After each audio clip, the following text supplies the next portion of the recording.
Assalamualaikum warahmatullahi wabarakatuh. Teman-teman, jumpa kembali dengan NJ Channel, channel yang membahas berita teraktual, terhangat, dan sedang menjadi perbincangan publik.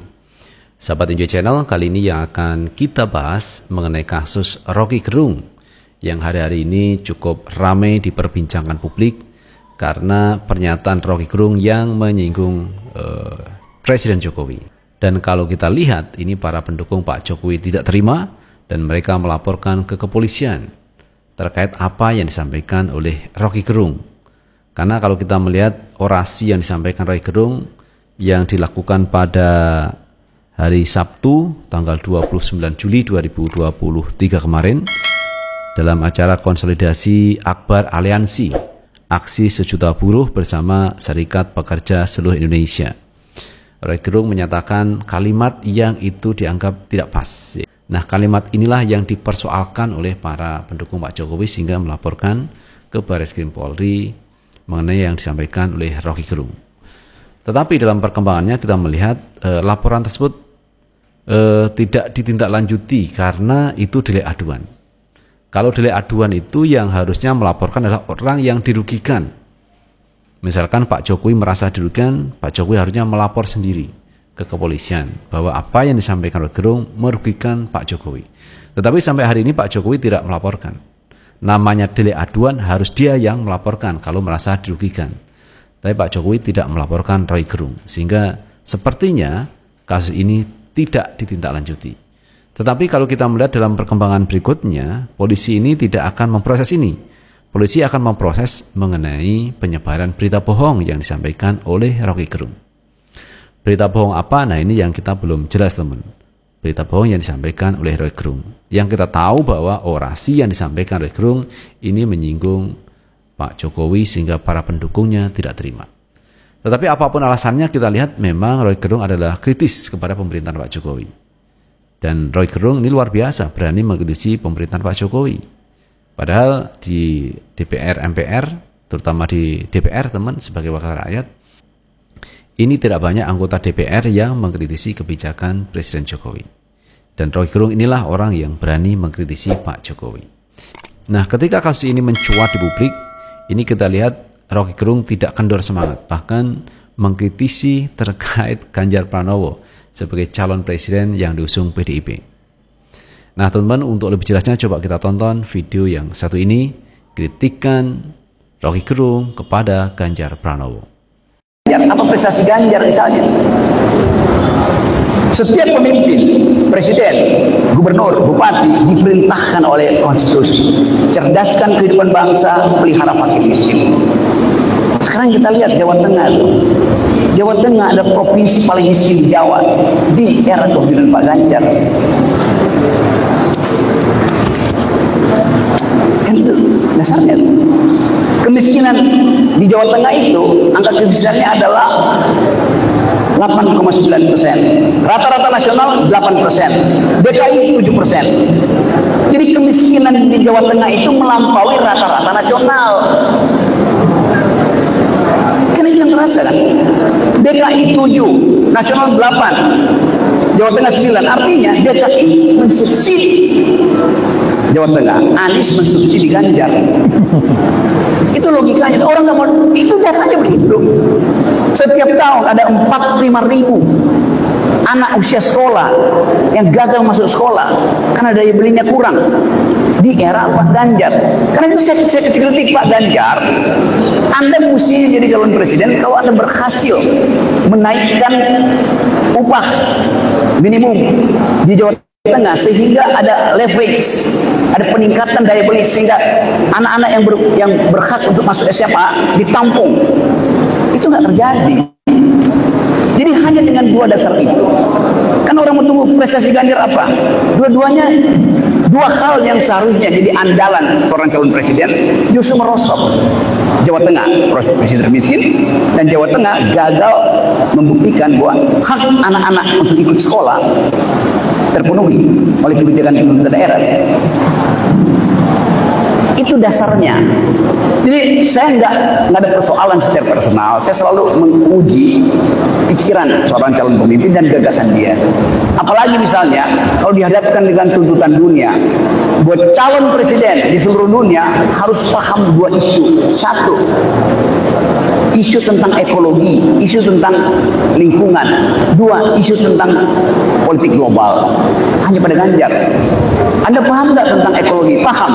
Anda paham nggak tentang wadas? Anda paham tentang kendeng? Kan itu yang akan diuji oleh pemilih muda.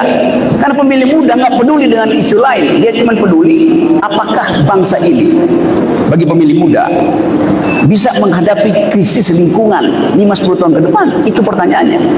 Apakah pemimpin bangsa ini mampu untuk duel argumentasi dengan pemimpin-pemimpin dunia? Karena ada krisis, kemungkinan ketegangan politik berubah menjadi perang dunia ketiga. Itu yang disebut kecemasan dari pemilih muda yang jumlahnya sekarang 30%.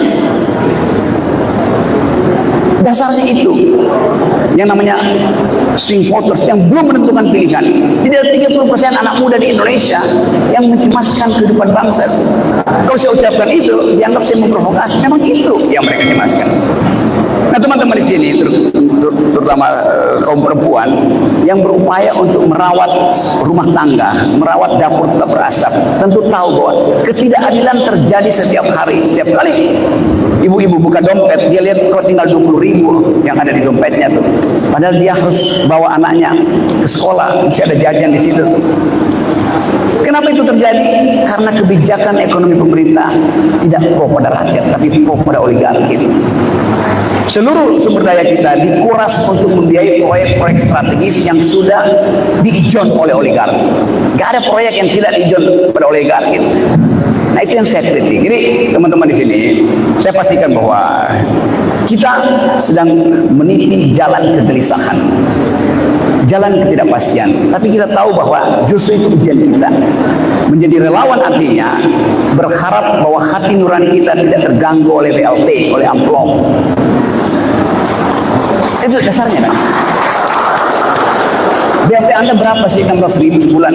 Kalau dihitung berdasarkan pendapatan negara ini, setiap orang Indonesia berhak BLT 15 juta sebulan. Itu hak kita. Ada hitungannya tuh. Harusnya begitu. Sekarang BLT itu penghinaan bagi kita tuh. Saya datang ke Nah, itu sahabat Enjoy Channel terkait yang disampaikan Rocky Gerung mengkritisi kebijakan atau mengkritisi terkait Ganjar Pranowo. Dan saya tidak tahu Pak Rocky Gerung ini berpihak di mana. Apakah memang mendukung Pak Anies atau mendukung Pak Prabowo Subianto. Setahu saya dulu Rocky Gerung ini mendukung Pak Prabowo Subianto. Tapi kelihatannya hari ini Pak Rocky Gerung ini malah mendukung Pak Anies Baswedan. Itu menurut pengamatan saya. Nah, terlepas dari itu semua, inilah Rocky Gerung, sosok Rocky Gerung yang berani mengkritisi kebijakan pemerintah, termasuk juga mengkritisi terkait calon presiden dari PDIP Ganjar Pranowo. Karena Ganjar ini didukung oleh Pak Jokowi, karena Pak Jokowi adalah kader PDIP. Tentu saja akan mendukung Ganjar Pranowo. Apalagi Jokowi itu dianggap sebagai petugas partai oleh PDIP. Jadi semua kader PDIP itu dianggap petugas partai. Jadi kalau Jokowi tidak mendukung Ganjar, berarti ini menyalahi seorang petugas partai. Demikian juga Ganjar Pranowo itu dianggap petugas partai. Oleh karena itu tidak ada cara lain ketika Ganjar maju menjadi calon presiden tentu akan didukung oleh Pak Jokowi. Dalam hal ini Pak Jokowi masih menjabat sebagai Presiden RI. Banyak publik yang mengkritisi kenapa Pak Jokowi kok mau cawe-cawe dalam Pilpres 2024. Padahal Pilpres ini sudah ada yang menangani, yaitu KPU. Ada Bawaslu, ada anggota DPR, MPR yang juga mengawal terkait pemilu 2024. Mestinya seorang presiden itu tidak perlu cawe-cawe dalam urusan calon presiden.